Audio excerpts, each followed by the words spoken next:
Assalamu alaikum wa rahmatullahi wa barakatuh, people. Welcome back to the podcast. Today I've got a very special guest.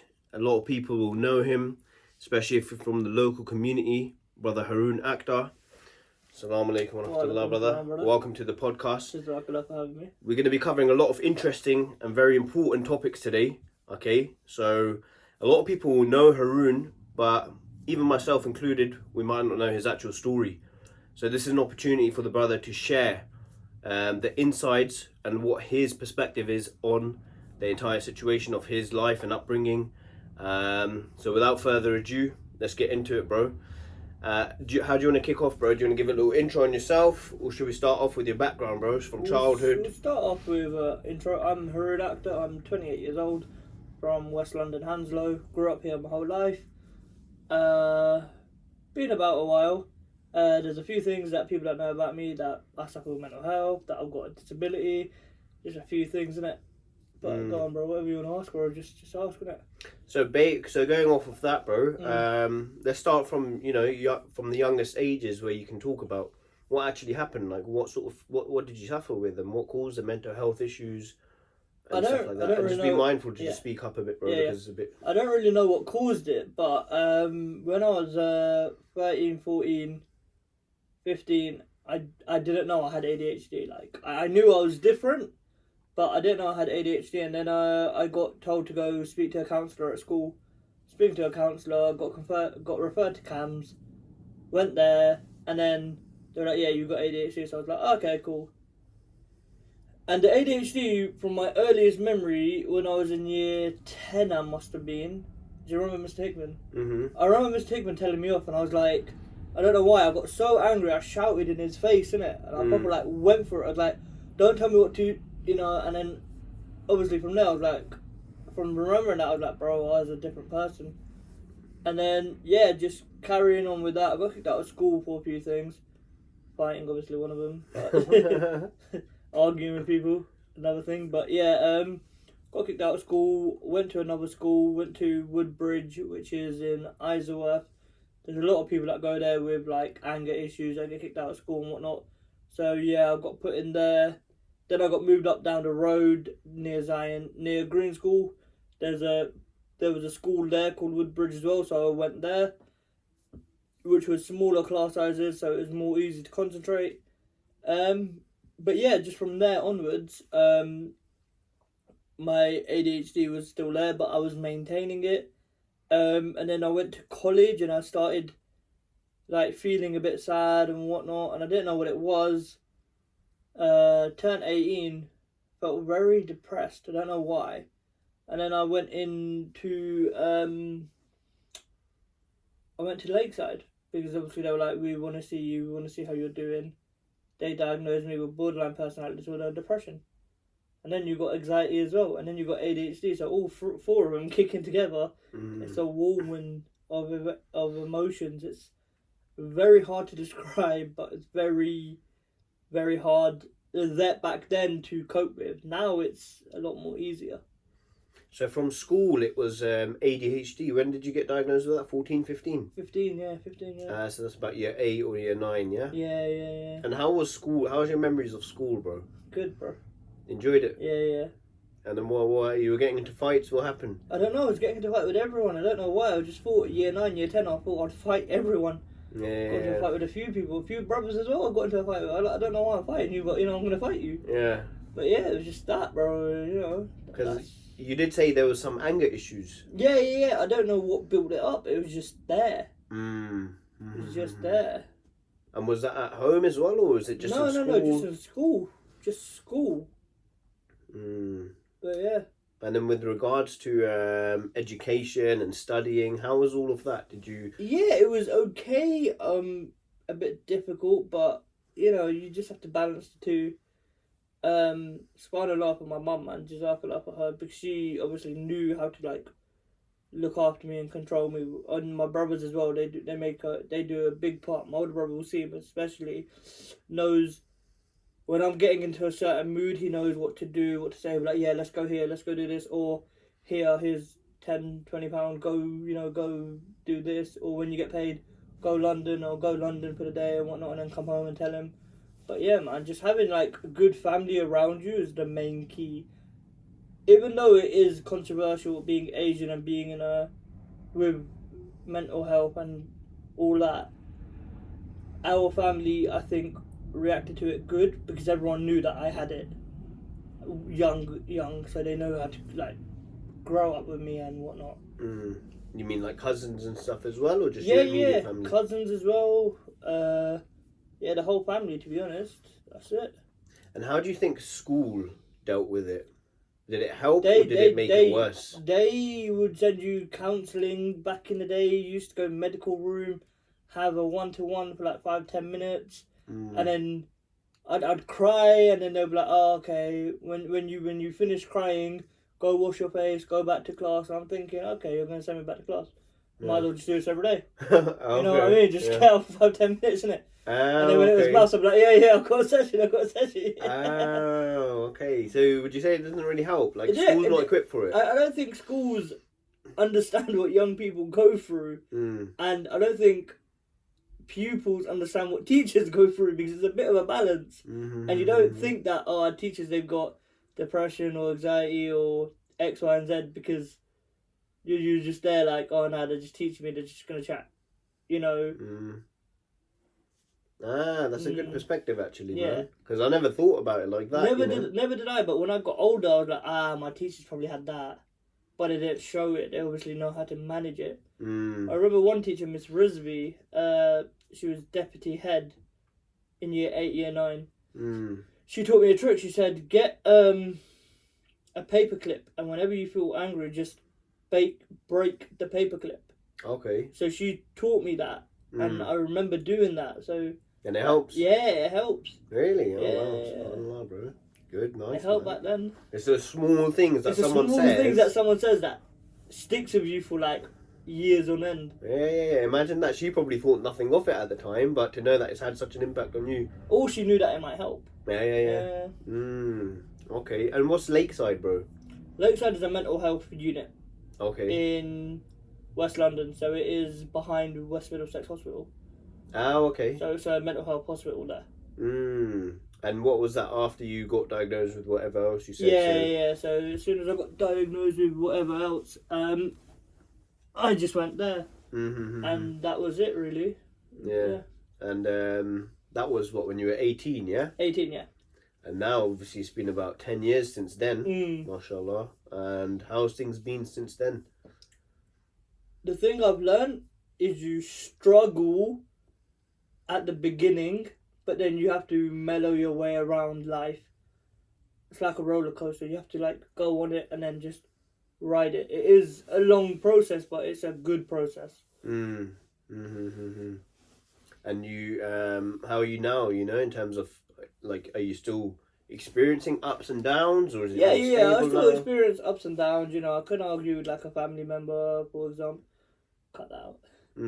I can argue with someone, like a friend or someone, and you know, it could just put my mood in a different kind of dialect. Well, I think that's normal. Everyone argues with friends, family. I argue with my friends, family. Yeah, of course, I argue with day to day.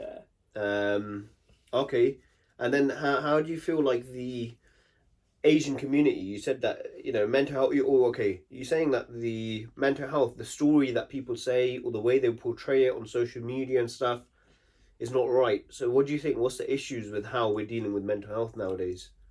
Now we're dealing with it as in we're tackling it head on. Back in the day, you wouldn't tackle it with it head on. You'd be like, oh, this butchers is different, just leave him be, let him be, leave him be. You know, do this or do that.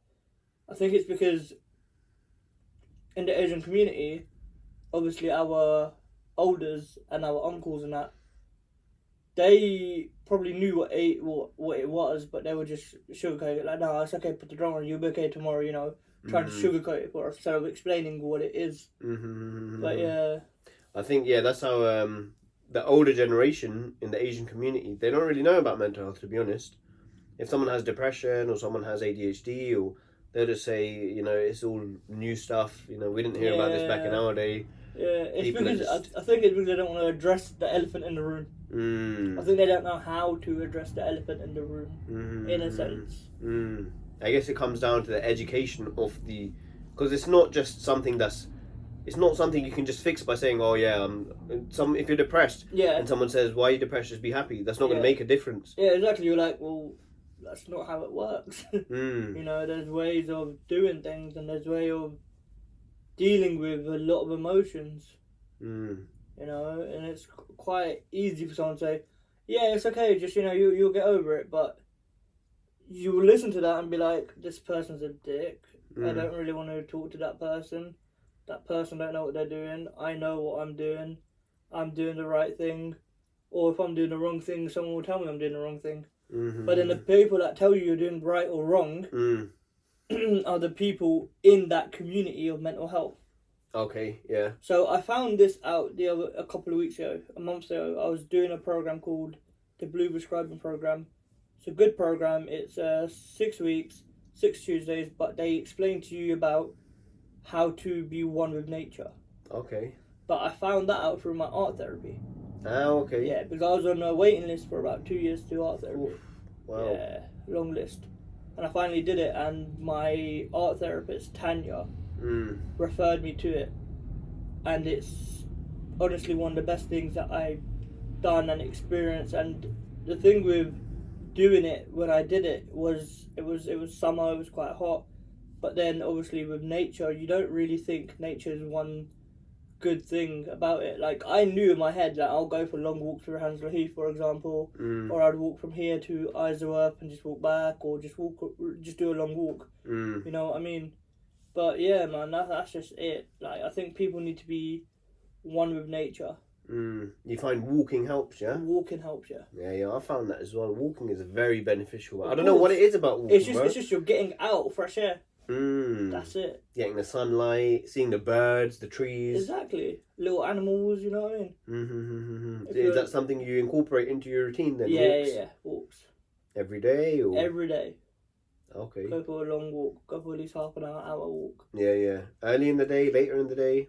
Just depends on when I want to go. Just really, yeah. Yeah, it just sort of like clears your head.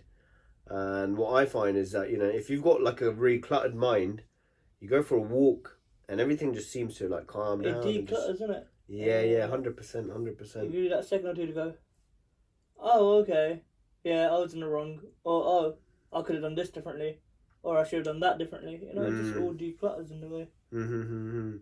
So this, what else did they teach in this Be One with Nature?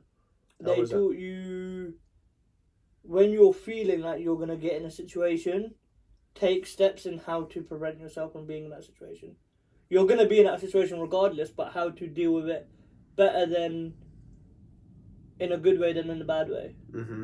Because people be like, oh, I stayed in my room for like a day or two, you know, I wouldn't go out. Oh, I'd spend a week in my room feeling depressed on myself. You're going to feel like that, but, you know, try and incorporate, I don't know, going for a walk or drawing or painting or something crafty. Craft is the best thing. It's not only for children, it's for adults as well. When we get to a certain age, you know, you should go back to doing crafts. Oh, really? Yeah, because it's something that it just keeps, it focuses you. That's just it. It just focuses you and makes you realise that this is actually quite cool. I'm just going to keep doing this. Like what? What sort of things do you craft? I just paint. I just get canvases. I just paint them. Really? Paint them. I don't paint anything specific. I just paint. Oh, really? Oh, okay. Yeah. I'd like to see some of those paintings, Run you one day. Like during Ramadan, we've got nothing to do, so you might as well just paint. Yeah. Concentrate. You're in your room, put some mute, listen to some nuts, and that's it, and just paint. MashaAllah, bro. That's all you gotta do, bro. Yeah. What, have you been doing that for a while, or since the art therapy? Since the art therapy. And it okay. And it helped, yeah. And then does the art therapist actually talk to you about the painting and what it shows? Because that's what I thought. Yeah. So my art therapist, there was two of them, Verity and Tanya. Yeah. After the session, we would be there. We would just draw, paint, have a chit chat. Tanya knew that I was a bit fidgety, so she would take me off for a walk. Okay. So we would walk while everyone else was drawing. For example, so one of them would always take me off and just go for a walk and look at things, and you know, and this was based in Osterley Park, behind the house, so the big house, the quiet bit. Okay, yeah. So where yeah, you yeah. need a membership to get through. Oh, okay. We would get through, and it was so beautiful over there. Trust me, man, it was worth it. So yeah, she would take me to do things. She would take me on long walks, and we'll just talk. And she would talk me through when I feel certain ways, what I should do, what I shouldn't do, and it just helps. Okay, nice, man, nice. SubhanAllah, bro. So yeah, what else, bro? ADHD. How have you? I mean, you know, what else do you want to talk about, bro? Because I'm saying that this is your time. Yeah. To sort of go in. ADHD is just one of them ones where you're just very hyper at a young age. When you become older, you learn to control it. But there are moments where you get a bit hyper, like just randomly, and it's just there. Because I know you've been watching my other channel where I took this drug, Yeah. right? And it's actually used to treat ADHD. I don't personally have ADHD, or at least I haven't been diagnosed with it. Maybe I do. But what that does, it basically increases sort of certain chemicals in your brain, and it helps you focus. And for me, even though I don't have ADHD, it really helped me focus. Okay. I'm going to put a link in the description. You guys can watch that. But how has it been for you? You know, ADHD, how did you deal with it? Was there any medicine that helped? Okay, let me start off slowly. So what did it feel like what does it feel like having ADHD? You're on a buzz. You're always buzzing to do something. You can't sit still. Yeah. And the best thing about having ADHD and being 15 is I joined Army Cadets at that year. Oh, yeah. So Army Cadets was the best thing that honestly came into my life because it gave me discipline and it gave me something to focus on. You'd go twice a week, Monday and Wednesday, and then boom, you would constantly, once you get there, you would sit down, you would do a few lessons. At the end of every month, you would do a physical. During the weeks, you would do a physical if you're being naughty. I used to get push-ups all the time as I was annoying. Harune, go do 10 push-ups. Oh, okay, 10 push-ups. Alright, Harune, 20. Oh, okay, 20. Really? Yeah, Oh, wow. yeah. Oh, was that after school, or were you still in school at that time? I was still at school. Oh, is it? Yeah. Okay. And what else do you have to do in Army? I remember it's on the Witten Road, yeah? Yeah. No, Hamworth Road, bro. Oh, Hamworth Road, No, okay. Hibernia Road. Hibernia? Yeah. Okay. It's at the back of this road. Yeah, bro, basically just a lot of things. The drill was the most important thing there.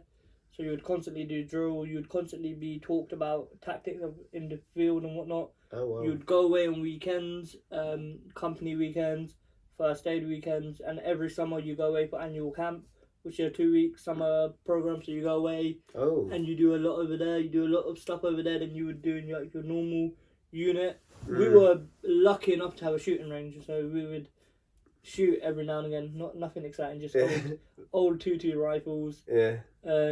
One weekend we went away. We did a shooting thing. We did a DCCT shooting. So it's just digitalized, and you just pick up a rifle and you're just shooting.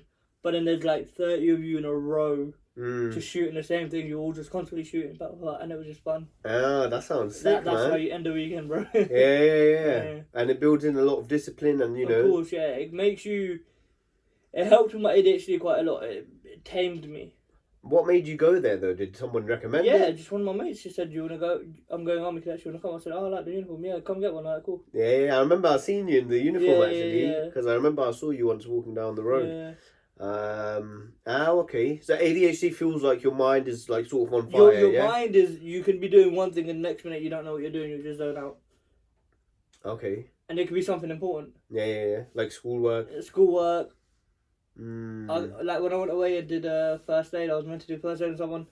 I buzzed out. But then they were like, "Yo, Harune." I was like, cool, let me carry on. Okay, so your mind goes somewhere else. Your mind goes somewhere else, yeah.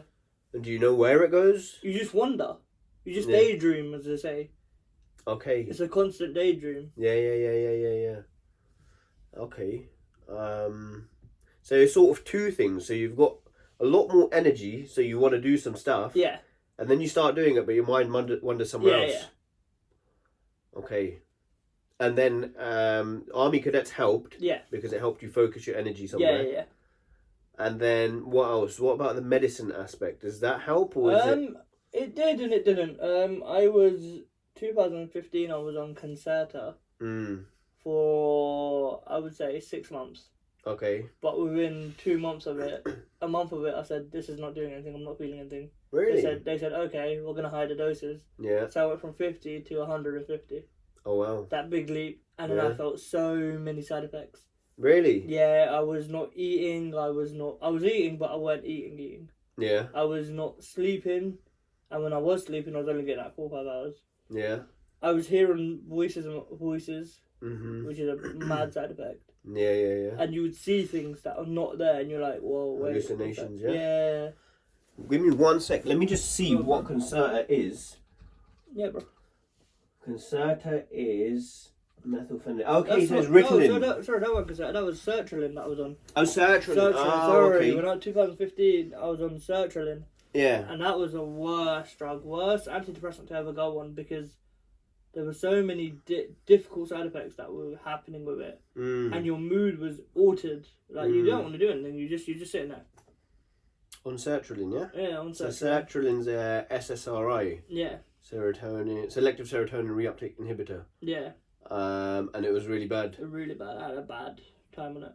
And then did they change it, or you just? I stopped taking it. Okay. Yeah. Without the doctor's advice. Yeah. I went cold turkey on it. Yeah. And I felt so much better. Oh, okay. Then I started becoming motivated, started doing things. Mm-hmm. Took me a year to do stuff. After. Yeah. So 2016 I started doing things. 2017 I spoke to my best friend Nicholas, who I did the documentary with. Link in the bottom. Link in the description. Yeah. That's an 8-minute watch, by the way, guys. You've got 8 minutes in your life. but yeah. I did that with him, and that was a good experience. We put it on Facebook within, I kid you not, 4 hours we had 5,000 views. On what? On the documentary, yeah? On Facebook. And then the next day we got 20,000 people saw it. It was very good. We were just watching it now. Yeah. It was very a lot of people watched it, and then they were like, Harune, I've seen you on YouTube. Oh, well done, lad. Well done. Let me shake your hand. Yeah. Do you want anything from the shop? Yeah, let me get that for you. You know, I'm like, yeah. Local celebrity, You know what I mean? It was a buzz, but it was a good buzz. And that documentary, I share it, and I speak about my story with as many people as possible. Yeah. On TikTok, people were like, oh, TikTok famous for this, that, the other. You, yeah? No, people. Oh, okay. Like certain people. But I'm like, if I'm going to be TikTok famous for anything, or famous for anything, it's going to be my journey of mental health and helping people with mental health understand what mental health is. Because there's so many aspects, so many avenues, but people don't know how to talk about it, how to direct it. In a way. And it's good to have these conversations, especially in the Asian community, in the Muslim community, to get the message out there for someone that's in school. Maybe they're suffering with mental health and they don't know, how, if there's anyone else that's experienced something similar. So to hear message and advice from the older generation, now we're older generation, bro, to some people. Just to hear that message, even if it helps one person. Exactly. That's the thing. That is what you said.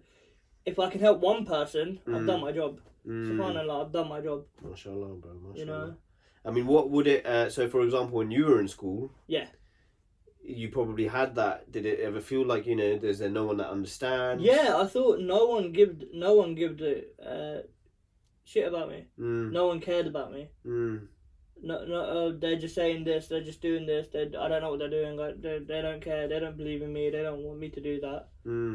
But there was always that one teacher that always believed in you. Oh, really, yeah? Yeah. Did you say who it was, or do you want to say it? That one teacher, that must have been Mr. Hickman. Oh, really? Yeah, but he would constantly push me to do things. He would constantly be like, yeah, go do this, just do this, try this. If you can't try that, try this. Can't try that, try this. And Mr. Patar as well, when he was head teacher, he'd be like, Harune, yeah, just try and do this. And he would explain stuff to me. He would generally invite me to his office, have a cup of tea, and just be like, look, just try and do this, and do this, and try and calm yourself. I respect, man. Yeah, man. Wow. What happened to Mr. Patar? Something happened to him, right? No, he retired. Oh, he retired? Yeah. I had cancer a few years ago. Oh, okay. Yeah, but he beat it, so now he's retired. Oh, nice. Okay. Yeah.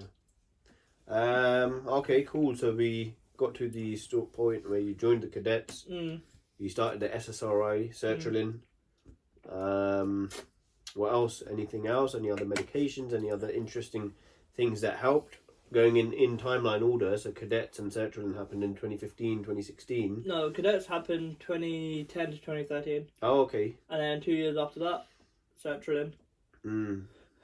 I don't know. There's nothing interesting. Just everything in life is just interesting and unique. Like finding new ways how to cope, I think, is actually better. Like there's so many ways that people don't understand. Like if you watch a comedy, you're gonna laugh. Yeah. If you watch a horror, you might get a bit of cringe. But however, a comedy might help one person, and a horror might help someone else. You get what I'm saying? And people that watch conspiracy theories and whatnot, people are going to watch different things to help. So if this can help one person, great. If it don't help one person, then that's fine. You know, I don't mind. Just, you haven't wasted your time. I'm educating you in a way. And I try and educate the younger generation. I try to talk to as many people as I can and be like, look, this is what happens. If you feel like this, then you should do this. A few young brothers at the mosque, they're year 7, year 8, they'll come to me and be like, look, I feel like this. My teacher said this. I said, listen, just take your time, one day at a time. Just come pray every Friday. Don't worry, just come. Just keep coming and praying. Just, just keep praying. Focus on prayer because, subhanAllah, man, people don't realise the benefits of namaz. Namaz is like the namaz and being at the mosque every Friday, helping out. Even if it's for 1-2 hours, I do 1-2 hours there. It helps. And it's not helping me, it's helping the mosque. And if it's not helping the mosque, it's helping Allah subhanahu wa ta'ala, you know what I mean? SubhanAllah, bro. And it's I helping, see you there every Friday, it's bro, helping the mashallah. message get out there. Come and pray. Why can't you pray? You're too lazy. Don't worry, get up, go late. Yeah. Because sometimes I even get up late. I get up at 11:30, I'll get there for 12. I'll get there after just before the hukbah for 12:15. They go, oh, you're late, but take the thing, go collect. And I'm like, okay, cool, just go collect donations. Yeah. Oh wow, bro. Yeah. So you know what? You're getting the reward of inshallah every donation that someone gives. Yeah. You're facilitating that. Yeah. So imagine how many rewards you're getting as well. But then during Ramadan this year, I'm gonna be at the mosque constantly. Yeah. I'm gonna try and help out with iftar as much as I can. Going every day, helping out, seeing what the mosque need, seeing what anyone needs, just helping out, praying as much as I can, doing du'as as much as I can. And the thing is, I watch a lot of TikToks about certain sheikhs that inspire me in a way. Okay. Like who? Any in particular? Mufti Mink. Yeah. Inspired me, and a brother called Muhammad Hobbs. Oh yeah, Muhammad Hobbs. Yeah. I was watching his the other day. He may be shouting at people because at the end of the day, that's how you're gonna get someone's attention. Yeah. But that's the best way to get someone's attention. Yeah. Well, it's like you said. Some people don't like it. Like you said, some people like comedy, some people like horror. Some people like him. Some people don't like him. Yeah. Some people will be like, no, I don't want to listen to him. I'm going to listen to Mufti Mink. That's fine. Yeah. But then, obviously, you listen to this person, you listen to that person, and then you listen to your own sheikh. You know what I mean? You listen to as many people as you can. I like Muhammad Hobless, man. Yeah, he gets proper angry. He gets proper angry, shouting. but that's what you want. Some sheikhs get proper angry because young brothers and older brothers, they don't know what they're doing. Especially when it comes to every topic. He covers every topic perfectly. I'm not saying I want to be a sheikh, but I want to be someone that will advise young people, innit? Yeah. Try and help as many young people as possible and be like, look, there is a way out. Because a lot of people, I don't know if you know the statistic, that a lot of men commit suicide. A lot more men than more men than women. Because men, we don't talk. We need to talk more. I know there's a lot of people that are trying to get the message out there. One person is Daniel O'Reilly, who's known as Dapper Laughs. He's amazing with what he does. He does comedy sketches, but he's touched on mental health so much. He's helped me out a lot while I've been depressed. I've watched some of his stuff and I get motivated and do stuff. There's the thing, it's just a lot of people need to do a lot more things and they're not doing it. Like so many people, so many celebrities, like recently KSI's documentary came out and people were like, oh, I feel bad for him. Okay, I feel bad for him as well. But in a way, you don't need to understand that. A YouTuber has feelings. A TikToker has feelings. A Twitch, whatever you're on, they've got feelings, no matter what industry you're in. But you don't see that side because they hide it very well from the public. And then it sort of creates this perception that, like, these celebrities don't have it, something's wrong with me if I'm suffering from it. So something's wrong with me, oh, I'm down, oh, okay, I should go cry. Oh, but he's down, oh, okay. But what did he do? What is she doing? What are they doing? People are so confused and are getting politically wrong about what to do, in a sense. So, talking of prayer, bro, how has your relationship with the religion been, you know, with Islam? I'll be honest with you. I've recently, I'll say within the end of last year, the start of this year, started coming back to Islam. Yeah. Okay. It happens, bro. Everyone has their ups and downs, you know? Yeah. But I went down and I was like, nah, this ain't right. What I'm doing is wrong. Yeah. Because I would not pray. I'd go and just pray Friday. Just look forward to a Friday to pray. That's it. And even if I wake up for Fajr, I'll be like, oh, no, that's right, I'm just going to watch TikTok instead.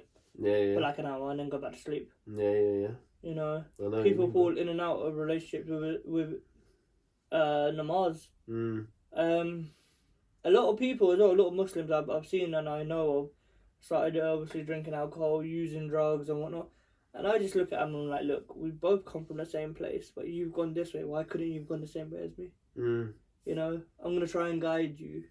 Even if they're not Muslim, I'm like, listen, you don't need to do that, bro. Put it down. Put the bottle down. Have some water. Chill. Relax. Yeah. Let's go play football. Let's go play golf. Let's go do what you want to do. Do something healthy. Because even alcohol and drugs, they have such a bad impact on your mental health. Of course, people who are suffering mental health and they drink alcohol tend to get 10 times worse. 20 times worse. A lot of people have been sectioned. A lot of people have been, you know, arrested for doing stupidness. Yeah, I mean, alhamdulillah, you know, our religion actually prevents us from drinking. Yeah, but some Muslims find a way and they go, oh, no, it's okay, I'll just drink because I want to drink. Yeah. Some people go, oh, I'm going to do this because I can do this. Oh, it's Ramadan in 40 days. Okay, cool. So I'm going to do this beforehand. Yeah. You know?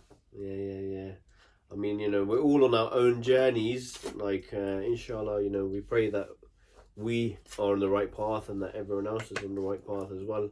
But yeah, your specific relationship with Islam, you know, so recently you've had ups and downs. Yeah. What about from younger years? From younger, I couldn't tell you. I couldn't tell you. I used to go to read Qaeda at a house. Oh, okay. For a couple of weeks and I stopped and then I didn't get back into it. And now I'm older, I wish I stuck to it.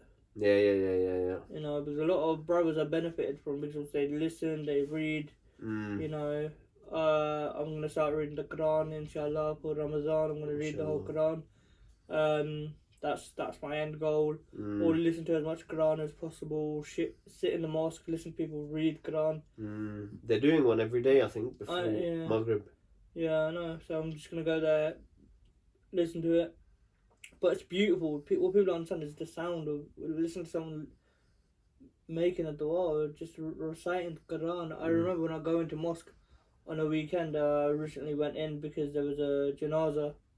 But before the janazah, there was this school and there was this group of kids with one sheikh and they were all reciting Quran.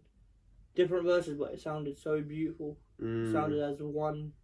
MashaAllah. Oh, in the room on the side, yeah? Yeah, the library, yeah. MashaAllah, bro, MashaAllah. And how do you find that, you know, praying and your relationship with God, how does that help you, you know, psychologically or physically, with mental health? In a way, it helps you a lot. In a way, it just helps you think, okay, Allah subhanahu wa ta'ala is going to help me. But in a way, you need to help yourself. You can't always go, oh, I'll leave it in Allah's hand. Yes, you can, but no, you can't, because there's stuff that you need to do yourself. It's not all about leaving it in someone else's hands. Because if you're going to leave it in someone else's hands, you're going to constantly leave it in someone else's hands. It's like, you know, if someone wants money, and they just sit at home saying, you know, Allah will provide for me, not until you go out there and work to earn that money. Unless you're earning that money, then you're not going to have money. Yeah. Oh, okay, yeah. And then, personally, I find, bro, you know, having that structure of trying to pray 5 times a day, it gives you a good routine to your life as well. I recently started praying Fajr namaz, the first namaz in the morning, and I found that if I miss the rest, that's fine. It's not fine in a way, but it's fine because I'm praying the most important namaz that people struggle to get up to. MashaAllah, yeah. So if I can get up to it and pray it, a lot of people should be getting up to pray it. And it just helps. It starts your day off on such a blessed day. Exactly. Yeah. I mean, I'll probably go back to sleep and wake up, but I feel so much better. Yeah. For praying that one namaz. That one namaz is so beneficial for me. Yeah. I mean, the Prophet ﷺ said that the 2 rak'ah of Fajr is better than the world and everything it contains. Exactly. SubhanAllah, bro. Because this world is just temporary, right? Exactly. That's what people don't understand. It's temporary. Mm. And the amount of young people that are selling drugs and stabbing people, whatever, left, right, and centre, I would happily take a small bunch of kids that think they're gangsters to the grave and be like, look, this is where you're going to end up, bro. Where do you think you're going to go? Wherever you are, whatever you do, whatever wealth you have, it's not going with you. It's going in you're going in the grave. You're going in a hole, regardless. You're going in either in a box or you're going in the cloth. But you're going in that hole. So no matter how many kids go, oh yeah, I'm a gangster, bro, this I do, I'm like, bro, yeah? Where are you going to end up? In prison? And I know a lot of bro that recently came out of prison, they go, bro, I wish I didn't. I wish I changed. I wish I'd done this, that, the other. To youngsters that go, yeah, nah, but it's going to be easy, innit? I'm going to do a few years, this, that, the other. Bro, stab someone, bro, you're doing life. What, you want to waste your years inside prison? For what? SubhanAllah, bro. That's a good message, man, about death, bro. Exactly, bro. That's why whenever there's a janazah, I'll pray the janazah prayer. And if there's a burial, I'll try and attend that burial. Because it's a good reminder for myself that this is where I'm going to end up. Because we're getting older, our parents are getting older. You know, one day they're going to have to go in and we're going to be the ones that have to do the janazah prayer for them. It is depressing to think about, but it's something that you need to constantly think about. As a Muslim, you need to be reminded of death every day. Because remember, there's two times your soul leaves your body. One when you die and one when you sleep. And if you wake up the next day, subhanallah, Allah has given you back to this dunya. MashaAllah. Yeah. You know? SubhanAllah, bro. Told you it was going to get deep. No, bro. You know what? It's actually hitting home, man. Yeah, like what you're saying, bro. That's it. You're speaking facts, man. That's it, bro. Man. You can't speak fiction. You have to speak facts 100% with everyone. Can't speak, oh no, it's not going to happen. It's not going to happen to me. Oh, I'm healthy, I'm young. It don't matter. Allah subhanahu wa ta'ala, when he wants to take you, he'll take you. It don't matter what life you're living. If you're living a sinful life, change your ways. Now, while you still can, while you're still young, change your ways, because, bro, don't test Allah subhanahu wa ta'ala. Don't test any of the prophets. Don't test it. The one thing I've never understood about Christianity, even though it's the same religion as ours, is that they've obviously got pictures and portraits of Jesus. Peace be upon him. But in Islam, we have no, you know. Yeah. SubhanAllah. Yeah, we've got no idols. Because that's an idol in a way. They're idling one person. He's the son of God. If he is the son of God, how do you know what he looks like? Yeah, I mean, some brother was saying to me the other day, like, well, they say he is God as well, right? Okay. He's the son of God and he's God. Okay. So does God go to the toilet, they say? Exactly. SubhanAllah. So if he is God, how come he's dead? How did he die? Yeah, exactly. Exactly. And I haven't met any Christian scholar that can tell me, did he actually die on the cross? Yeah. Because how are you going to have a religious man die on the cross? Yeah. Tell me the facts and I'll believe you. I'll convert to Christianity if you can prove that to me. But you can't prove that to me. That's why I'll stay the way I am. I'm Muslim. Alhamdulillah. And in our tradition, bro, we respect Jesus, peace be upon him. Isa alayhi salam a lot. I named my son after him, bro. Oh, so mashallah. Jesus. Mashallah. You know, so mashallah, he was a prophet in our tradition. Yeah. And even his mother, Maryam, was a very blessed woman. Of course. But yeah, we give him the respect of being a prophet. Of course. And Allah is Allah, and there's no one comparable to Allah. Of course. And in the Old Testament of Christianity, there was speaks of they used to pray. They used to put their heads down on the ground. They used to submit. That's how they prayed. But people, the thing is, a lot of Christians will change the Bible. You can change the Bible, Old Testament, New Testament, New Testament. The Qur'an stays the same from the beginning. Bro. It's been altered once or twice, but it's had the same original hadiths in it. Yeah. You know As I mean? in, they changed. I mean, there was different people that gathered the Quran, but there's been no changes in it. Exactly. There's no been any actual changes in what it says. Yeah. But there was a different style of recitation and stuff like that. Exactly. The one thing that I've never understood is Sunni and Shia is at the end of the day that came after Prophet Muhammad. Yeah. I think get rid of Sunnis, get rid of being called a Sunni and shit. You're Muslim. It don't matter who you are. You're a Muslim. You are one Ummah. Yeah. You know what I mean? Just help as many people as you can. Guide people. People are doing wrong. Tell them they're doing wrong, but tell them they're doing wrong in the right way. Not yell at someone, be like, oh, what are you doing? You're doing wrong. No. What are you doing, brother? You shouldn't be doing that. You should be doing this. Do that. Like my older brother, Wasim, helps me out so much with the amount of stuff that I've done for the last 10 years. He helps me so much. He goes, do this. You don't need to do that. But he'll sit down with me and be like, bro, what's going on? I'll tell him what's going on. He'll be like, okay. And then he'll be like, take a minute, breathe, go have a cup of tea, and then chill. But having older siblings understand you is so much better than having no sibling understand you. My older brother, subhanAllah, he understands me. My little brother, subhanAllah, understands me. My whole family understand me. Mashallah, They know my situation. They know what's going on, what I'm doing, what's wrong, what's right. And they teach me it. That's good, man. That's good.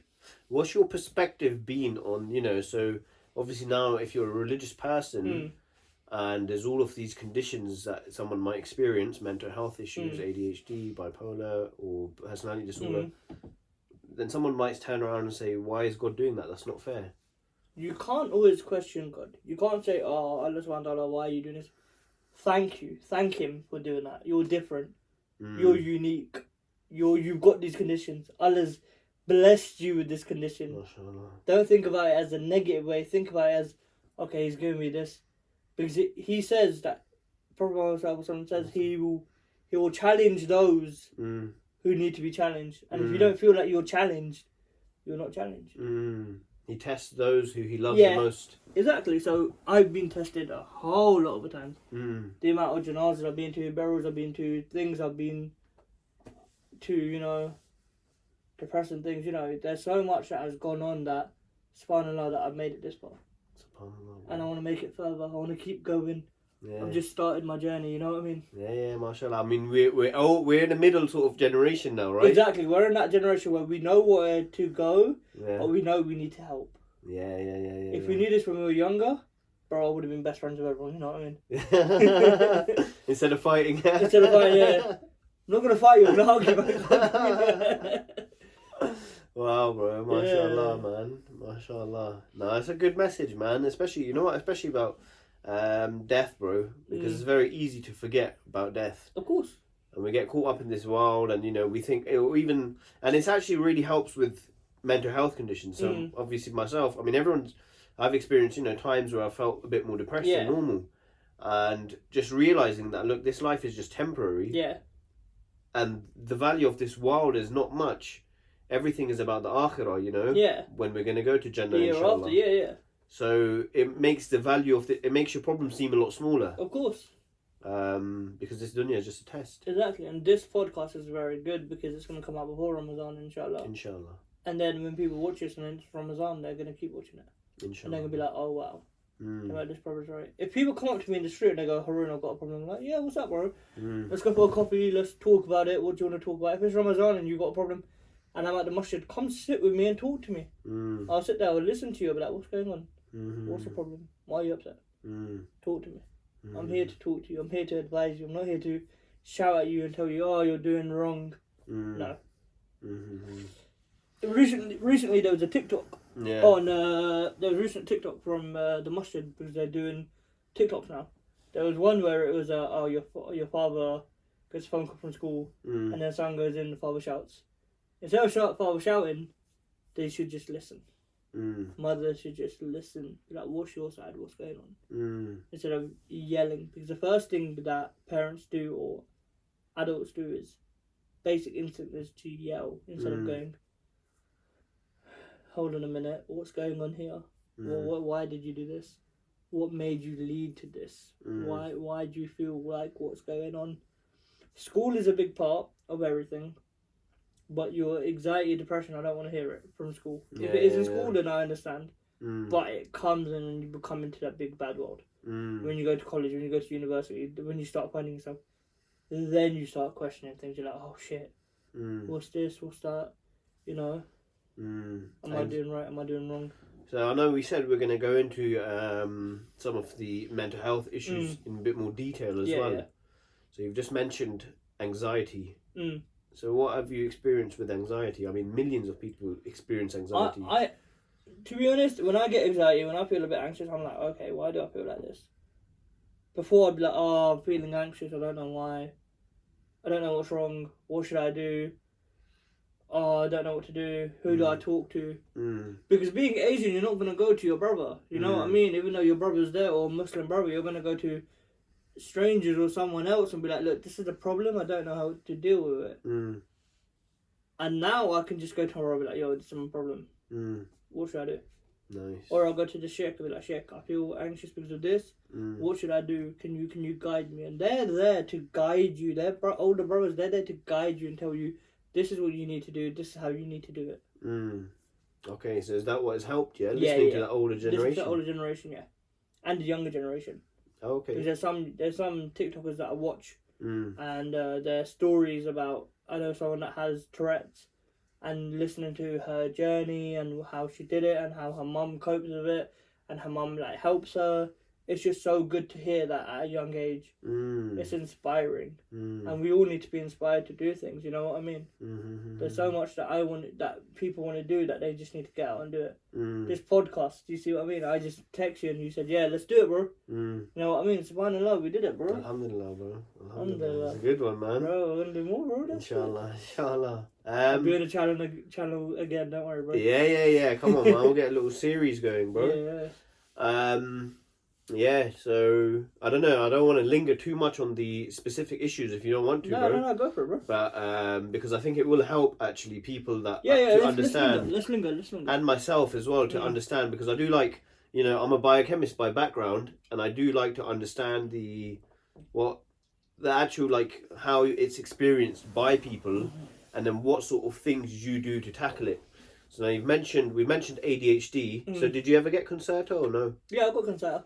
Okay. Yeah, for like 2 years. Yeah, and how was that? It was alright. I didn't really feel anything. Really? Yeah. I didn't understand it because I was young. Yeah. I didn't really understand it. Oh, so that was at a younger age, yeah? Do you remember what years? 15, 16, bro. Oh, okay. Yeah. I guess when you're younger, you don't really know what's going on. You just take whatever it is, and then. Yeah, you don't really realise what's going on. But it wasn't a very strong impact or anything, no? Oh wow. Okay, and then well then the doctors just said leave it alone, or. They didn't keep up with me. Oh, what? As soon as I was off Concerta, they didn't really follow me up. Seriously? Yeah. With my mental health doctors, until I was under the mental health team in Feltham, and was running Hounslow, their recovery teams. They're on your case. They're making sure you're okay. Okay. They make sure that you do this, you do that. As soon as you're off them, you're referred back to your doctor. They don't care. Just make sure you're okay. You know what? This will be a good topic, actually. So what is it like through the NHS? What is the process of getting help from the NHS if you're suffering from mental health? Maybe it's different now, but what was your experience? It was very good. Oh, really? Because they put me on different programs. Okay. They would sit me down and be like, what do you want to do? Okay, we've got a gardening group, we've got a football group, we've got a swimming group. What group do you want to go on? You tell them, and then who done that though? Your GP? No, the mental health teams. Yeah, but what's the process of getting referred to the mental health? You go team? through your GP. Yeah. Your GP, you tell them, look, I'm not feeling low. I feel like this. I don't know what to do. They'll be like, okay, we're gonna refer you, and then they refer you, and then you're with them. And how long is that process? You can be on them for 5, 10 years. You never know. No. How long is that process of getting referred? Is it about a month or 2? It's not too bad then. Not too bad, and then they hear from you, and then there's a good team there. Amazing team there. There's amazing people that I've met there. That are occupational therapists that help you with everything that you're doing. Okay, is that the in Hounslow they got one? Yeah. In Hounslow they got one, and in Feltham they got one. Okay.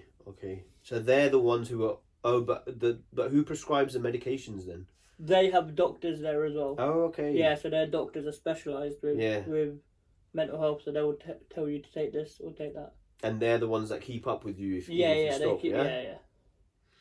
Okay, so Concerta didn't really help. Okay, No. So that's ADHD. And how is ADHD now? Do you still feel It's symptoms? alright. Yeah, it's alright. Because I mean, it's there now and again.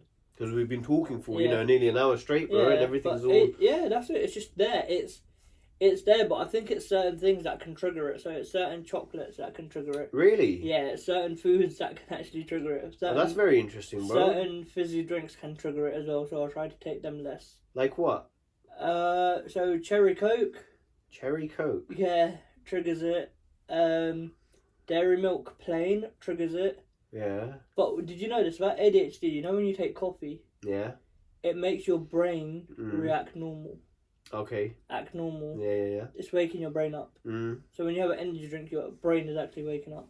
Okay. Yeah. So it's making you more alert. Yeah. So does that help then? Yeah, so caffeine helps, yeah. Okay, nice. And anything else? Have you tried anything else? CBD, I've tried CBD gummies. Okay. They helped for a while. Yeah. But yeah, that's it. But the thing with CBD, it could become addictive. And I don't want to get addicted to stuff. You know what I mean? Mm-hmm. Even if it's good for you, you shouldn't get addicted in a way. Yeah, no, it's true. And actually, what about exercise, bro? Because you said in the cadets that you were doing push-ups and stuff. I was doing exercise then, yeah, but now I'm not going gym. I'll be honest, I don't go gym, but I want to go gym. But I'm not at the progress where I just want to sign up. If I sign up and I start going, I'd have to start getting into a routine. That's one thing I need to do. That's my to-do list to do after Ramadan now. After Ramadan, yeah. Yeah, inshallah. I need to get back in the gym as well. I need to get some body, you know what I mean? You're okay, you're a dad, you can have a dad. No, but after Ramadan, inshallah, I'll get back into it. But exercise must help, right? Yeah, exercise helps. Exercise, being outside, doing things constructive, helps. Mm-hmm. Anything. Have you ever tried meditation? Yes. Meditation helps. But I can't concentrate for too long. I can't meditate for too long. I can meditate for like half an hour. Even now, that's a lot, bro. Even now, I can meditate for half an hour. That's it. Half an hour is long, though. Yeah, I know. But back then, I would do it for half an hour and that's it. Well, that's solid. Yeah. Oh, nice. Okay. So it seems like for you personally, medicine haven't really helped that much. It's more lifestyle interventions, yeah? Exercise, caffeine, but certain triggers like chocolate, dairy milk, cherry Coke, anything else? Not that I can think of, no. But that's very... Do you know why? Have you ever... No, I've never figured I'm actually going to have a look into... Maybe they've got some similar ingredients. Maybe, I'm not too sure. But when you say that it triggers it, how does that feel? I just get a bit hyper. I just get a bit more energetic. Oh, okay. Yeah, I'll become lazy and then I'll eat and I'm like, oh, energetic. Oh, okay. Like, even having a bit of caffeine, I'm like, oh, I'm a bit energetic. Yeah, I'm awake now. Yeah. I'm awake now, come to me.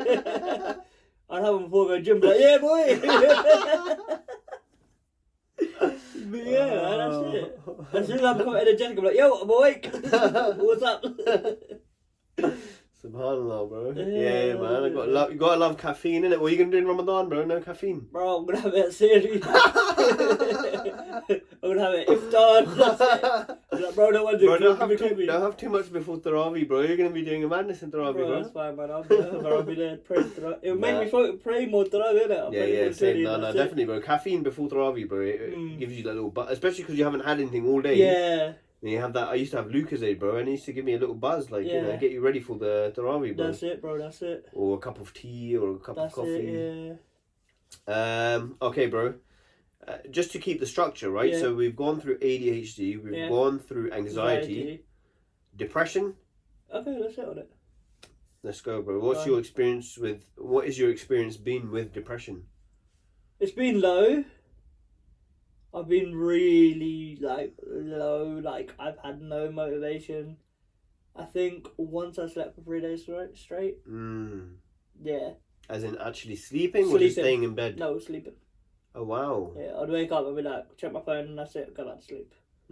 Wake up, mum would be like, you okay, you want to go out? But no, okay, back to sleep. My brother would wake me up, yo, let's go to Tesco's. I'd be like, no, but you can get me this. Yeah. Go back to sleep. Yeah. What did you ask him to get you? Oh, cranberry juice. Oh, really? Yeah. I don't know, I like cranberry juice. I just really like cranberry juice. Really? Yeah, I drink it quite a lot. Oh, wow. Yeah, it's one of my favourite juices to have is cranberry juice. Ah, interesting, bro. There must be something, maybe there's something in your brain that is asking for cranberry juice. I don't know, because constantly whenever we got Asda or Tesco's, we would do a big shop before Ramadan, I end up going cranberry juice. Yeah, not Ruafza, bro. No. Ruafza, no. You like it, yeah? Yeah, I don't really like it that much, bro. Okay, wow, subhanAllah, 3 days in bed, bro. But that must have been one of the lowest points. Yeah, one of those points, 3 days. Feeling suicidal, but not acting on it. Mm. Because you get them moments where you feel suicidal. You feel like, you know what, this world would be better without me. Mm. And you're just in that moment, but you can't get out of it. Mm. And you try and rattle and shake yourself out of it. Yeah. And you just lose motivation for everything. Mm. You know what, bro? It's a very hard thing to talk about as well, obviously, you know, like feeling suicidal, To be being honest, extremely depressed. It's not. Yeah. It's something that needs to be talked about more, to be honest. Because when you're in that stage, you want to talk, but you don't know how to talk. You don't know who to talk to. Bro, very big respect, and it's very brave of you to speak up about it as well, because a lot of people would not want to say it, you know, or they just want to keep this sort of things to themselves. So it takes a lot of courage to actually speak up about it as well. And it's going to help a lot of people if anyone hears it. And, you know, because you might be someone that's been to the extreme depths of the darkest parts of yourself. Oh, yeah. I've definitely been rock bottom. Yeah, I've been that bad. Where I'm like, I don't care about anyone. And I would argue with people. I'd argue with friends, I'd argue with family, I'd argue with everyone. Because you're just in a bad place. You're just in a bad place. You just want to cry. Yeah. You just constantly are crying, constantly sad. And you don't know why. You don't know why. Yeah. Or you know why. It's because you're doing nothing, or because you've got something passed away, someone passed away. Even if you had no connection with that person, you would still feel bad because that person passed. You know what I mean? Like, you remember Luke Pierce? I went to his funeral. And 2 days after, I was like, oh man, why do I feel so low? Felt low. That's it, I just felt low. Like, why am I feeling low? This is weird. Don't normally feel low, but I felt low. That's it. Yeah, I remember when I heard about that news, bro, I was shocked. And, yeah, so what is it? I mean, but the thing is, the interesting thing is, what I've found is that depression is not necessarily just a state of mind. It's actually a biological thing. There's actually things inside your brain which are outside of your control. I didn't know that. Which are causing you to feel depressed. Oh, okay, I didn't know that, yeah. It could be your hormones. Yeah. It could be the neurotransmitters like serotonin, which is why they give you SSRIs. And so it's not something that someone can say, fix it. Yeah, and it's fixed. That's what people think. People think, click my fingers, slap my hand, go for a walk, you'll be fine. No. But there's an actual physiological state associated. Exactly, yeah. So then what? I mean, was there a period of time when it was more extreme, or was it just ups and downs throughout? There was when it was low, very low, and you just couldn't do anything. I just couldn't do anything. I couldn't get out of bed. Yeah. I'd only get out of bed to go to the toilet or go out and get out of bed to get a cup of tea. You don't want to see anyone. No, say hello to my mum. I'd speak to my mum. I'd generally my mother's one of like I would run to my mum and be like, Mum, I feel like this.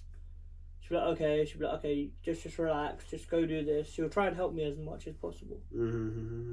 A mother's love is the best thing ever. But then not a lot of people have a mother's love. Because I don't have a father's love. I didn't grow up with my dad. My dad's from Pakistan, you know what I mean? That's it. But my older brother was my father figure. So I'd always run to him. I still run to him to today. Probably annoyed at me now, you know. I was running to him like, I've got this problem and this problem. He'd be like, go away. But yeah, man, it's just, you know, having my mum like be so strong and so brave to like look after us. Yeah. Generally, it's just, it was so much. Having a disability as well. Yeah. Don't know what I got diagnosed with, but it's there. But you can't let anything stop you. And I'm going to watch this podcast when I feel low. Because when I feel down, I watch my own documentary. Oh, okay. And it inspires me to do more. Generally. Yeah, bro, because I mean, speaking to you now, I mean, I still see you about here and there. People see me, but they don't see the behind the mask. There's a thing, there is a behind the mask, there's behind the scenes, there's behind whatever you want to say. So this is the behind that people are getting, they're getting the exclusive. Yeah. I won't talk about this to anyone else. I would if my best mate Nick was doing it. He said, let's do something. I'm like, cool, let's do it. But yeah, man, other than that, I wouldn't put myself out there. I wouldn't put myself in a vulnerable position. Mm. But I feel like I'm not vulnerable. I can speak about this. Someone else is probably feeling more vulnerable than me, Mm-hmm, more depressed than me. You know, they need to see this. Alhamdulillah, you seem like you're in a good place at the moment, bro. Yeah, that's it. Yeah. And you know what? I think you should speak up about it, bro. Yeah, no, generally, yeah, this is the thing. Maybe this is like the start of something, This know. is why it's episode 1. We're going to come to episode 2 soon. We're going to go to episode 3 as well. Yeah. Full series, bro. And then when we get to 5, there'll be about 5 of us just talking and crying, you know, with like snot coming out and everything. Oh, wow. Then I'm going to have to do lots of editing, bro. Yeah. No, keep it in.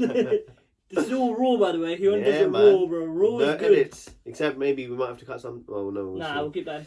Yeah? Yeah. Okay, bro. Keep it in, don't worry. Okay, so with regards to, I don't want to linger too much, but I do want to get deep into these subjects. With regards to the depression, then, how would you actually what helped then, bro? My mum. Okay. Generally, my mother helped me. Without my mother, I would not be here. Subhanallah. Trust me, people don't understand how much my mother helped, and my cat. Believe it or not, my animals have helped. Yeah. Throughout the years, the cats I've had, when I'm feeling low, even till today, I'd feel low, I'd go to my bed. The cat would come and jump on me and just lay next to me. Really? Yeah. And she would want me to play with her. So, you know, it's always good to have a pet. And then that takes you out of your own mind. Exactly. And you're just in the moment. Exactly. But there's a lot of things that you can do when you're feeling anxious and whatnot. I've heard about salt on the tongue. That helps when you're feeling... Was it you that someone was saying that? I think salt on the tongue, and then put ice on your arm because it tricks the brain. It's like, hold on 1 minute, you're feeling depressed, but wait, what's this sensation? I don't recognise this. Why are you cold? Oh, okay. So tricking your mind is one amazing thing that you need to do. Oh wow. Yeah. Salt on the tongue.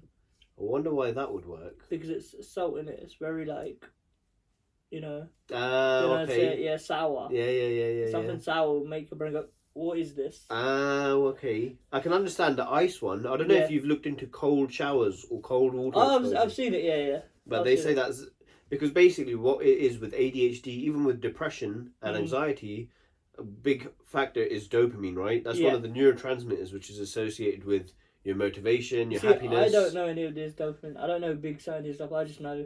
Yeah. Well, hopefully you're a big science guy. No. Hopefully I'll explain it in simple terms. But with the cold showers, that actually triggers a massive release of dopamine for a long period of time. So I don't know if you know this guy Andrew Huberman. He's got a lot of videos. He's a neuroscientist, and he goes into very detailed. So what I try to do on my other channel is summarize all of his findings. But yeah, with cold showers, bro, maybe that's why the cold water exposure works, because a cold shower actually gives you a sustained release of dopamine, and it makes you feel good for 3 hours 4 hours. Okay, cool. So maybe try it out. I mean, I know Ibrahim does it, bro. I personally don't do it. It's a bit too cold, bro. I'm like, you know what? Cool. I'm gonna have to give it. I'll give it a go once. Yeah, research it and then check it out, bro. Try it, and it's supposed to be good. I don't do it, bro. I do it here and there, bro. But I see the cold water, I'm like, you're like, no, not for me. Because when it makes you shiver, it releases a lot of. Trust me, once you get a bucket and you fill a bucket with cold water and you put it over yourself. Yeah. You feel good in it? The first one you're like, yeah. And then you just like take one, you're like, yeah. But it really makes your body feel good after that. Okay, so bro, no medication really for depression, yeah? No. It's just that. For depression, it was Sertraline. Yeah, but it didn't help you. But it didn't help, no. So just having family around. Yeah. Family. The main thing is speak to family. But what if someone doesn't have family, bro? Speak to. If you're religious, go speak to your sheikh or your imam or your guru. I don't know what they're called in the Sikh temples. Guru? No. I think they're called gurus. Maybe. I think so. But go speak to someone religious. If not, try and get in contact with your local mental health team. Speak to your GP. Or if you see me in West London, you want to speak to me. Hi. Okay, cool. That's good advice, man. That's good advice, bro. But just last thing, bro, on depression, right? So when you're experiencing depression, do you still experience depression now? Again, yeah. But is it that extreme? No, it's just comes and goes. It comes and goes. Okay. Hit and miss. And when it hits, it's not here for a long time. It's here for like an hour or two. Oh, okay. Yeah. That's okay. So then. I managed just to get it feeling all the way down to an hour too. Wow, bro, that's really good. Mm. But is there anything specific that triggers it? Can you think No. of?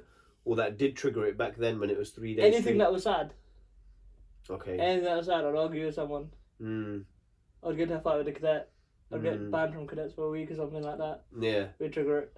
And then you'll linger on those thoughts and just replay The thing them is, in your people head. linger on it. Mm. And people that speak, for example, if I spoke to you about the past and I constantly spoke to you about the past, Yeah. it's because I'm holding on to the past. Yeah. If I speak to you about the future, it's because I've gone past the past and I'm on to the future. Yeah. You know what I mean? A lot of people don't talk about the future. They don't talk about, oh, I'm going to do this week, oh, I'm going to do this week. You're lingering in the past, yeah. And that's why I guess death is a good reminder because that is the future. It's the future, yeah. Okay, subhanAllah, bro. I think we've covered depression in a very good, Cool. to good depth. That's it. And you've given a lot of insight into, what someone can do if they're experiencing it. And then I think the last thing that you mentioned was personality. Yeah, borderline personality disorder. Now, I know nothing about that really. So it's a disorder. Do you know what? I haven't looked into it too much. I've been diagnosed with it, but I've no idea what it is technically. But it is one thing that you can have borderline split personality disorder and borderline personality disorder are completely two different things. Split personality, you change into a different person. Mentally and physically. You're not, you say Harune, I'm not Harune, I'm Jack. Generally people go, yeah, I'm Jack. Yes. This is my mind, this is how I said. Like that movie Split. Like Split, yeah. He splits into so many different people. But with borderline, you go, okay, cool, I'm chilling, I'm happy. Oh, that's a bit sad. Oh, that's happy, I'm happy. Oh, I'm sad. Oh, I'm depressed. Oh, I'm going to cry. And then I'm happy. It's a range of emotions that just constantly change. Okay. Yeah, and you got to learn how to control all of it. You got to learn how to control. If you can master ADHD, you can master anxiety. If you can master anxiety, you can master depression. If you can master depression, you can master borderline personality disorder. Bro. And if all four of them kick in though at the same time, yeah, you're in for one shit show, as they say. You're just constantly going. You don't know what you're doing. You don't know how to stay in control. Yeah. Wow. Okay. So it seems like that's not been that much of a... That's not been that much of an effect, no. And when did you get... diagnosed with that? 2019?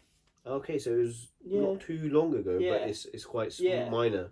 Yeah. And there's no medication or anything for that? It's just like... There is, but I haven't been taking anything. For yourself, how have you coped with it? Just cope with it, bro. You just got to get on with it. Yeah? Yeah. Doctors have said I've done well. Yeah. They're surprised. They ask how I was coped, I just tell them. And I go, oh wow, and it helps. I'm like, yeah, this helps, that helps. This don't help, that don't help. Okay. SubhanAllah, bro. Okay, bro. And I'm sorry, bro. We've gone so deep into your... Bro, that's good, man. That's it. Psychology. Don't worry, we'll go deeper. Don't worry, man. I'll be a counselor session once a week. Another podcast. But yeah, I mean, I thought that was one of the main points of this, to get that story of who you are, bro. Yeah, because like you said, a lot of people know you from school or see you from Hounslow, but no one actually knows you and no one understands. No one knows the back or what in depth I am. And this is in depth. The documentary that's going to be linked is only 8 minutes long. You're not going to get much out of that. You might get a few things here and there. You might cry in that one, but you might go into this one and be like, oh wow, he explains it a lot better. Yeah, and you know what? You actually explain it very well, bro. Yeah, you speak very clearly and you explain things in a very... You can't mutter when it comes to these things and you can't sugarcoat it. You have to speak about it raw. And people may be like, oh yeah, but you said that so strong, or I don't like the way you said that. You could have said it, but I'm not going to sugarcoat it. Because it's the raw truth is what you need. You don't want a edited version or a simpler version. You want the raw truth, so you know how to cope with it. It's helped me, and I'm 28 now, so it's helped me this long. It might help you. It might help anyone else. Are you 28? Yeah, when was your birthday, bro? February, bro. MashaAllah. Valentine's Day? Nah, 10 days before. Okay. Yeah, subhanAllah, bro. 28, man. We're big boys now, bro. That's it, bro, man. Do you feel like you're 28 years old? You're married, so it's alright. Alhamdulillah, bro. I just feel the same. Yeah. Yeah. That's the thing, you I'm know? always going to feel young because of ADHD, bro. It's always going to give me moments where I'm just dumb, innit? Or I'll say something stupid to someone, they'll look at me and be like, did you just say that? I'm like, yeah. But you know what it is, bro? It's like you, I mean, these things don't define us as people. Exactly. But because you've processed it all now, Yeah. you're very confident and open with it. Of course. And there's one thing I'm going to tell everyone out here. No matter what people say, you don't have to get your shit together at 18, 21, 30, 40. When you get your shit together, that's when you get your stuff together. When you're sorted, you sort yourself out. Don't focus on people going, oh, you're 18 now, you need to get a job. No. 18, sort yourself out. Then when you're 25, 26, then still be focusing on yourself and always work on yourself. Remember, Oprah Winfrey got fired at 23. Got fired from her job, and she wasn't known as Oprah then. So if she can do it, you lot can do it. Nice message, bro. Yeah, it's true. It's good on 10, isn't it? It's actually what I was speaking with. Oh, you want to finish it now, bro? No, go on. I was speaking with Sherry, bro, Yeah. and in one of the podcasts, or well, Reasonable Raheem, his name is, and we were talking about being content with where you are. And we always feel a pressure to have achieved more things, you know, because we look on social media, we see someone has got this. The thing is, people idolise other people because they've got so much stuff. And we're Asian, so obviously our parents will be like, oh, come on, you're getting on a bit. Yeah. But they don't understand, you know, we need to take our time, you know, we need to chill for a bit. We've got this, but we want to take our time with it. Yeah, everyone's on their own they're journey. always constantly rushing. Mm. You know, because when Pakistanis get married, there's gonna be one auntie that'll be like, "Oh, you need to have a kid now." Yeah. Oh, come on, you need to have bacha. Oh, come on, have bacha. Mm. Nah, man, take your time. Yeah. SubhanAllah. That's fine, So man. true, bro. That's it. And I was actually speaking with one brother the other day about, you know, this people saying have kids or get married, but you never know someone's situation. Exactly. Behind closed doors. It's not even that. It's their mental health status as well. You don't take into consideration. They're not ready. Or they are ready, but they just don't want to. They're scared to be a father or be a mother. You know. So what's next, bro? What's in the pipeline? What's your plans for the future? I'm working with different mental health teams at the minute, just to help people. That's it. Just to get the message out there. That's it. Just helping people, talking to people, and just that's it. So what's your goal? Like, what would you if you had a dream, bro? To have my own podcast where I'd invite random people to come on. No influencers, just random people. Off the street, yeah? Yeah, off the street. From the mental health team. If they want to tell their story, why can't you tell your story? And what's stopping you from having a podcast, bro? Bro, I ain't got a laptop, I ain't got a computer, you know. I need to get all these things before I can do it, you know. Get the equipment, yeah? That's it, I need to get the equipment. Yeah, it doesn't take much, bro. I know. Get a phone. That's it. As soon as I get a better phone than this, I'll start, bro. Yeah. Just set the camera up. That's it, and just be like, yeah, I'm going to upload this in about a couple of hours. Yeah. SubhanAllah. And exercise, bro, gym. Yeah, I'll be at the gym, don't worry, bro. By 2025, you know, I'll be at you know, back in the rugby days, you know, I'll be hedge. Oh, you used to play rugby, Yeah. That one again, I used to play. Nice, bro, nice. I used to do training. I never used to play. I used to do training, never played a game. Okay, yeah. I did play a few games, bro. It was a tough game. It was a tough sport, man. It's tough, man. It's a tough sport. Yeah. I think that might be it, bro. Alright, bro. For this episode. Ciao. For the first episode. Unless there's anything else you can think of which you missed. No, bro. You sure, bro? So what did we say? Let me see, actually. We did say there's a few things we did want to cover. Just to go off. And I think we did cover everything that we said we were going to cover, bro. That's it, bro. So, you know what? It's been a pleasure having you on. I do want to actually give it a few more minutes, bro. I just want to leave it for you to give a conclusion. And, you know, as long as you want to talk to the camera, bro, talk to the people. As if it's 1 minute, 1 minute. If it's 5 minutes, 5 minutes, bro. This is your time to send a message out. As long as you want, bro. Anything you want to say. Just don't say anything bad about me. Well, I'm joking. No matter where life takes you, your story is your story. Don't let anyone stop you from doing anything. The only person stopping you is yourself. Just take 5 or 10 minutes for yourself every morning. Wake up and be grateful. Do a gratitude. when it's hot and it's nice weather, go outside, take your shoes and socks off, and ground yourself in the soil. Feel it. There's so many things that people will say and that might be upsetting, but you need to know who you are and what you're doing and where you're going. There's not, oh, this person has all the answers. No one has all the answers, except for Allah subhanahu wa ta'ala, who's got all the answers. But we as humans do not have all the answers. We all have to suffer. We all have to do other things. But we don't suffer in silence. We become one. Because we are one. Jazakallah and halafis, guys. MashaAllah, brother. Thank you very much. Inshallah, until the next episode, yeah? Yeah, episode 2 will be, so, next month, we'll do one after Ramadan. Inshallah, brother. Assalamu alaikum, people. Thank you very much. You're welcome. See you next time.